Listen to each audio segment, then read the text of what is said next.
امریکی صدر Donald Trump نے اسرائیل کی اندھی حمایت جاری رکھتے ہوئے صہیونی وزیر اعظم کی واشنگٹن میں موجودگی کے موقع پر اسرائیل کی حمایت میں بین الاقوامی فوجداری عدالت پر پابندیاں لگانے کا صدارتی فرمان جاری کر دیا۔ وائٹ ہاؤس نے ٹرمپ کے حوالے سے ایک بیان جاری کیا ہے جس میں کہا گیا ہے کہ میں ڈونلڈ ٹرمپ امریکی صدر اعلان کرتا ہوں کہ منشور روم کی بنیاد پر قائم ہونے والی بین الاقوامی فوجداری عدالت نے امریکہ اور ہمارے قریبی اتحادی اسرائیل کے خلاف غیر قانونی اقدام کیا ہے۔ ٹرمپ کے بیان میں غزہ پر اسرائیل کے وحشیانہ اور دہشت گردانہ حملوں کا ذکر کیے بغیر اور اسرائیل کی اندھی حمایت کرتے ہوئے کہا گیا ہے کہ بین الاقوامی فوجداری عدالت نے بغیر کسی قانونی بنیاد کے امریکہ اور اس کے بعض اتحادیوں من جملہ اسرائیل کے خلاف ابتدائی تحقیقات شروع کی اور اسرائیلی وزیر اعظم بنیامین نتنیاہو اور سابق اسرائیلی وزیر دفاع یوآو گیلنٹ کی گرفتاری کے وارنٹ جاری کر کے جس کی وہ مجاز نہیں ہے اپنی طاقت کا ناجائز استعمال کیا ہے۔ کراچی کے ساحلوں سے پاکستانی بحریہ کے زیر اہتمام 2025 کے زیر عنوان منعقد ہونے والی نویں کثیر القومی بحری مشقوں کا آغاز ہو گیا۔ 2025 بین الاقوامی بحری مشقوں کا افتتاح پاکستانی بحریہ کے کمانڈر فلیٹ ایئرمرل عبدالمنیب کی موجودگی میں ہوا۔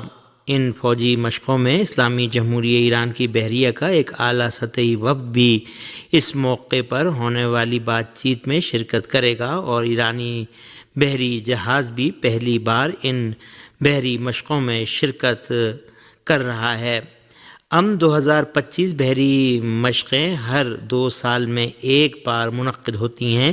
ان مشقوں کا سلسلہ 2007 سے شروع ہوا ہے۔ پاکستانی بحریہ کے کمانڈر ریئر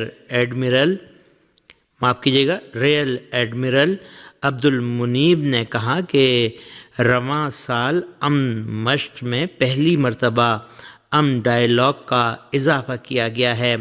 امن کے لیے ایک ساتھ کے زیر عنوان کراچی میں جاری یہ بحری مشقیں 11 فروری تک جاری رہیں گی اور اس میں 60 سے زائد ممالک شرکت کر رہے ہیں۔ ایران سے روانہ ہونے والا اعلیٰ سطحی فوجی وفد پاکستانی فوجی حکام سے بھی ملاقات کرے گا۔ اس سے پہلے پاکستانی بحریہ کے سربراہ نے کہا تھا کہ 2025 بحری مشقوں میں ایران کی شرکت ہمارے لیے خوشی کا باعث ہے۔ پاکستان کے علاقے پارا چنار کا محاصرہ 4 مہینے سے زائد عرصے سے جاری ہے اور حالات روز بروز بدتر ہوتے جا رہے ہیں۔ پارا چنار سے مقامی ذرائع نے خبر دی ہے کہ حکومت نے اگرچہ پارا چنار کے عمائدین کو اسلام آباد بلایا اور ان سے مذاکرات کر رہی ہے لیکن ابھی تک حکومت اور انتظامیہ کسی حل پر نہیں پہنچ سکی ہے، جس کی وجہ سے پارا چنار میں ہر سطح کی مشکلات جنم لے رہی ہیں۔ غذائی اشیاء اور ادویات کی قلت کی وجہ سے جہاں عام شہریوں اور بیماروں کو اپنی زندگی بچانے میں دشواری پیش آ رہی ہے، وہیں اسکول اور کالج بھی 4 مہینے سے بند پڑے ہیں۔ پارا چنار کے مقامی ذرائع کا کہنا ہے کہ محاصرے اور سڑکوں کی بندشوں کی وجہ سے جو طلبہ دیگر شہروں میں تعلیم حاصل کر رہے تھے وہ بھی پارا چنار میں پھنسے ہوئے ہیں۔ اس درمیان انتظامیہ نے کہا ہے کہ مرکزی شاہراہ کھولنے کے لیے 4000 سے زائد سیکیورٹی اہلکاروں کی تعیناتی پر غور کیا جا رہا ہے۔ انتظامیہ کا کہنا ہے کہ اتوار یا پیر تک سبھی فریقوں کی جانب سے تجاویز مرتب کر کے دوبارہ جرگہ طلب کیا جائے گا۔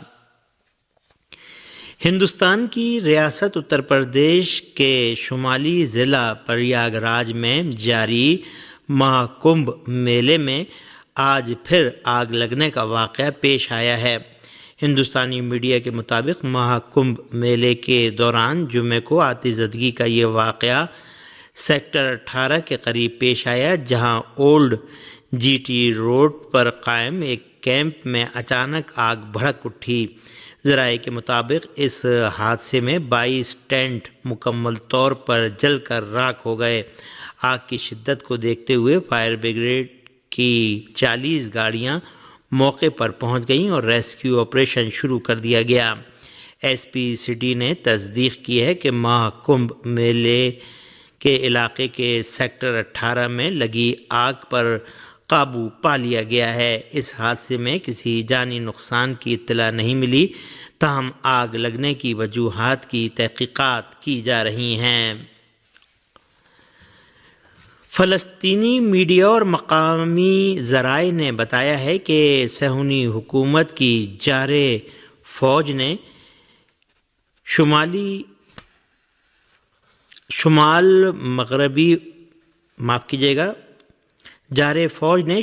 غرب اردن میں واقع جنین کیمپ کو ڈرون حملے کا نشانہ بنایا ہے۔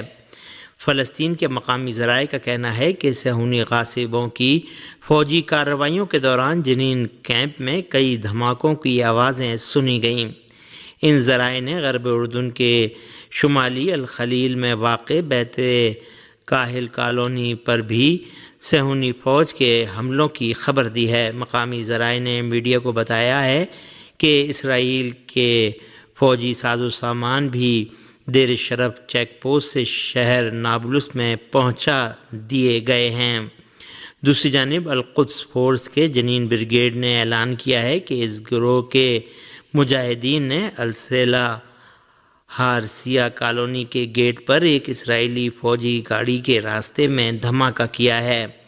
صہیونی حکومت نے اعتراف کیا ہے کہ جنوری 2025 سے اب تک 10 فلسطینی صرف غرب اردن میں شہید ہو چکے ہیں، جبکہ 380 فلسطینیوں کو گرفتار کیا گیا ہے۔ صہیونی فوج نے 21 جنوری سے شہر جنین اور جنین کیمپ پر ایک بار پھر حملے شروع کر دیے ہیں، جس کے نتیجے میں اب تک 25 فلسطینی شہید ہو چکے ہیں۔ غاصب صہیونی فوج نے 7 جنوری سے غزہ پٹی پر اپنے حملوں کا دائرہ بڑھا دیا اور طول کرم کالونی پر بھی حملہ کیا ہے۔ اس درمیان غزہ اور غرب اردن میں قائم عالمی ادارہ صحت نے ایک انتباہ جاری کیا ہے اور اعلان کیا ہے کہ غزہ کے 12 سے 14 ہزار بیماروں کو علاج کے لیے اس علاقے سے باہر لے جانے کی ضرورت ہے، جبکہ اب تک کل 480 مریض رفح پاس کے راستے باہر نکلنے میں کامیاب ہو سکے ہیں اور غزہ میں ابتدائی علاج معالجے کے 1/3 مراکز بھی پوری طرح کام نہیں کر رہے ہیں۔ پاکستان کے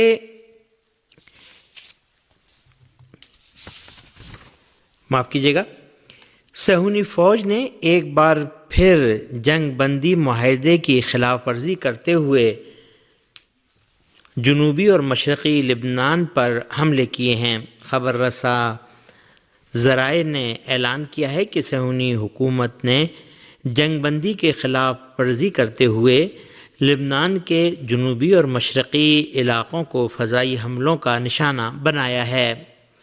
ارنا کے مطابق اسرائیلی لڑاکا طیاروں نے جنوبی لبنان میں الطفا علاقے کی پہاڑیوں پر 2 فضائی حملے کیے۔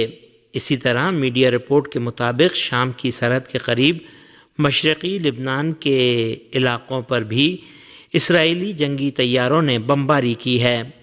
اسرائیلی جنگی طیاروں نے لبنان اور شام کو الگ کرنے والے مشرقی پہاڑی سلسلے پر بھی متعدد مقامات کو نشانہ بنایا ہے۔ ان حملوں سے ہونے والے ممکنہ جانی و مالی نقصانات کے بارے میں مزید تفصیلات نہیں بتائی گئی ہیں۔ صہیونی حکومت لبنان میں جنگ بندی معاہدے کی اب تک 12 خلاف ورزی کر چکی ہے۔